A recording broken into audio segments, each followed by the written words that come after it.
I'm Pastor Karen Boda, Assistant to the Bishop for Congregational Life in the Southeastern Synod.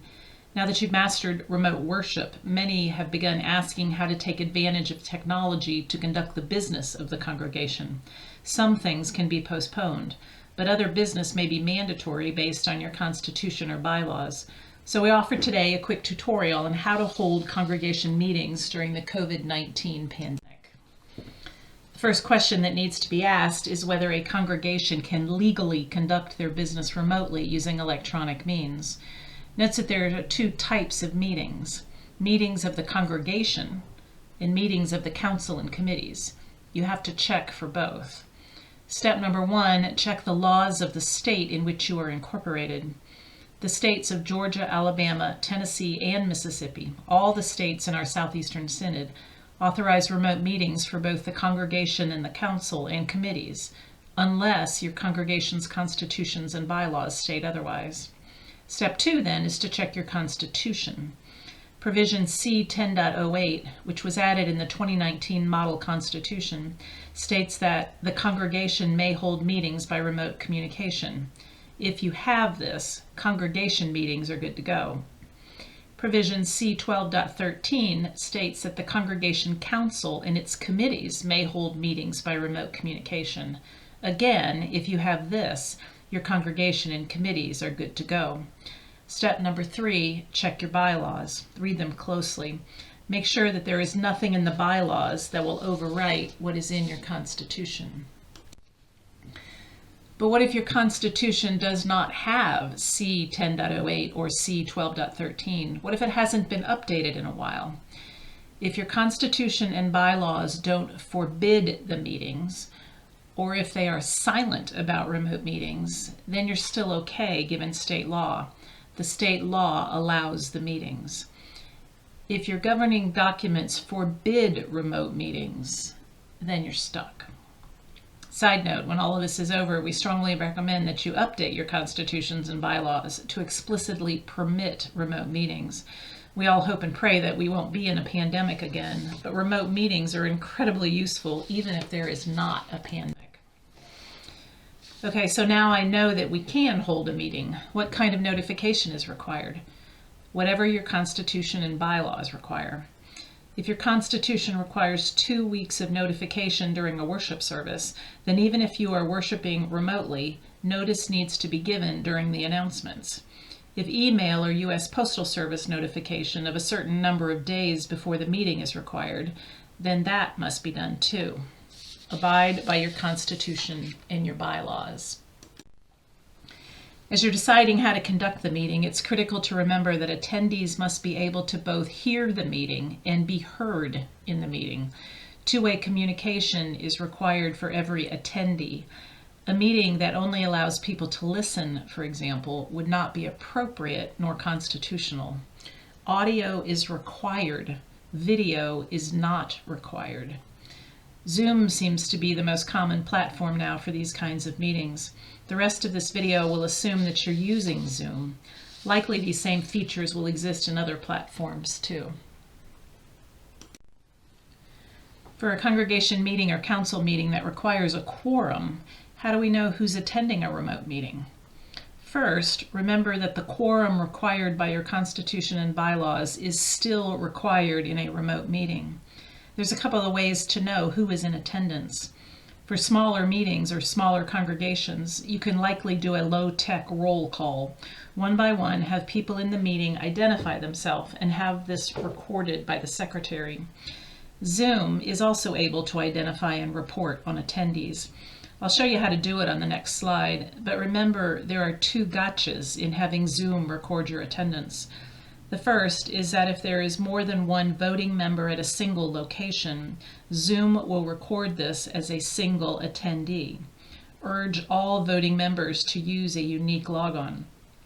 If this is not possible, for example, a home with one computer and 2 or more voting members sitting at that one computer, then a combination of a Zoom report and a low-tech roll call may be the best solution. The second gotcha is that members join the meeting and their, quote, name is actually a phone number.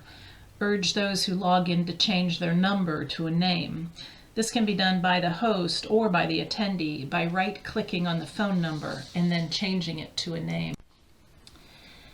As I mentioned during the meeting, the host can click on Manage Participants at the bottom of the screen. This will then open up a window on the right side which lists those who are attending. After the meeting, but only for 30 days, a report can be generated by Zoom to identify all those who have attended. There's a pointer to a Zoom tutorial and demo about how to manage attendees on the Synod site underneath this video. You can reference that for further instructions. Now that you know there's a quorum, how do you vote? There's several ways to do this, and you're going to have to figure out the right answer based on the size of your congregation and how the attendees have joined the meeting. In the end, one process will likely not accomplish it all. It may be best to allow multiple voting options, depending on the context of the congregation. First, one of our congregations conducted their meeting to call a pastor over Zoom, and then each member drove a paper ballot to the church and dropped it off in a sealed box. This may no longer be possible with shelter-in-place orders. Plus, we have some members who are prohibited from leaving their independent or assisted living facilities. But the ballot could be mailed through the U.S. Postal Service. Also note that only those who have attended the meeting are allowed to vote, since most of our constitutions state that proxy or absentee ballots are not allowed. If an anonymous vote is required, and that is usually what's stipulated in the Constitution, the easiest thing to do is to take a voice vote. State the motion, unmute the attendees, and ask for the yay or nay.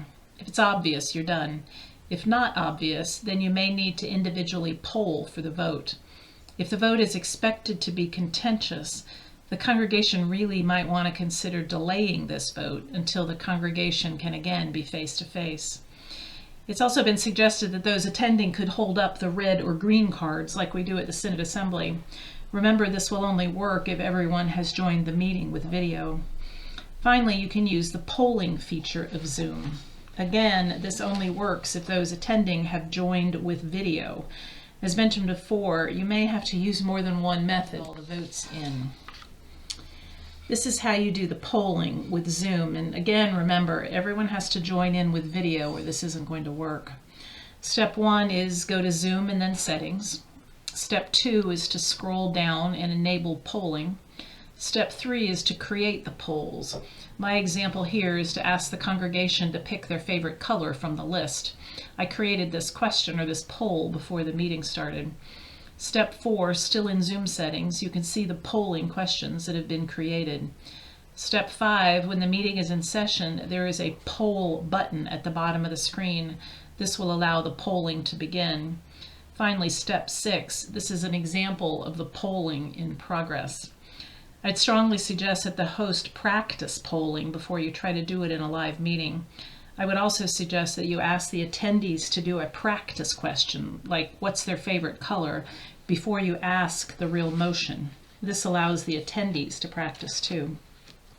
Again, there's a pointer to a Zoom tutorial and a demo about how to poll on the Synod site underneath this video.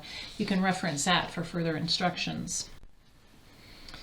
What if a member doesn't have electronic access to a meeting?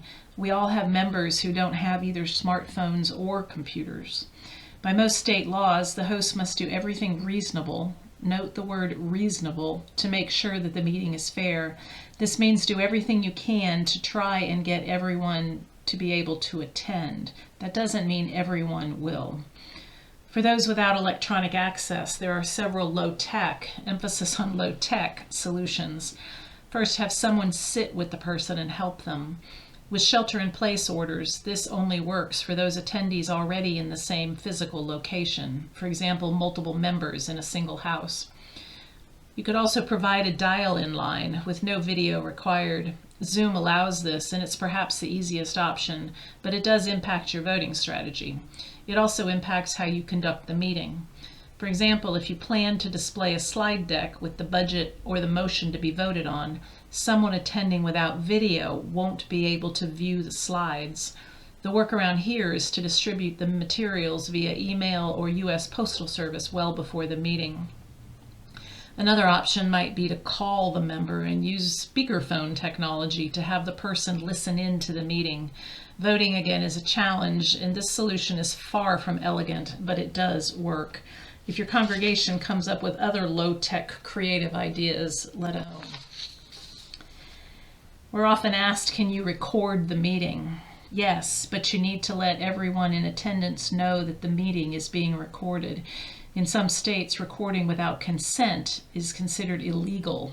So check your state law. Then also, when the meeting is scheduled, tell everyone that it will be recorded. During the meeting, announce that it is being recorded. Consider putting a note on each slide that the meeting will be recorded. From Zoom, the record button is available again at the bottom of the screen. It's much faster to record on your computer than on the cloud. Finally, I want to mention a few best practices. First, send out materials well before the meeting, either through email or U.S. Postal Service. This includes Zoom instructions, the slide decks that are going to be used, and any motions that will be voted on. This allows those attending without video to still follow along with the meeting. It also enables the meeting to continue if there are video problems. Second, practice, and then practice some more. The host needs to be familiar with the technology and the challenges they may encounter. There are many Zoom tutorials available, or give one of us in the Synod office a call. I would also suggest that you enlist a member who isn't familiar with Zoom to test the Zoom instructions prior to the meeting. Help them to share what was confusing or what challenges they encountered. Third, mute by default. This option is available under Zoom settings. The host can then unmute as needed for the open conversation to occur. Finally, for remote meetings to call a rostered minister, we suggest that one of the staff be included in the process. If you have further questions, there's materials on the Synod site, or call any of us. We are always available to assist. Many blessings to you and your congregations.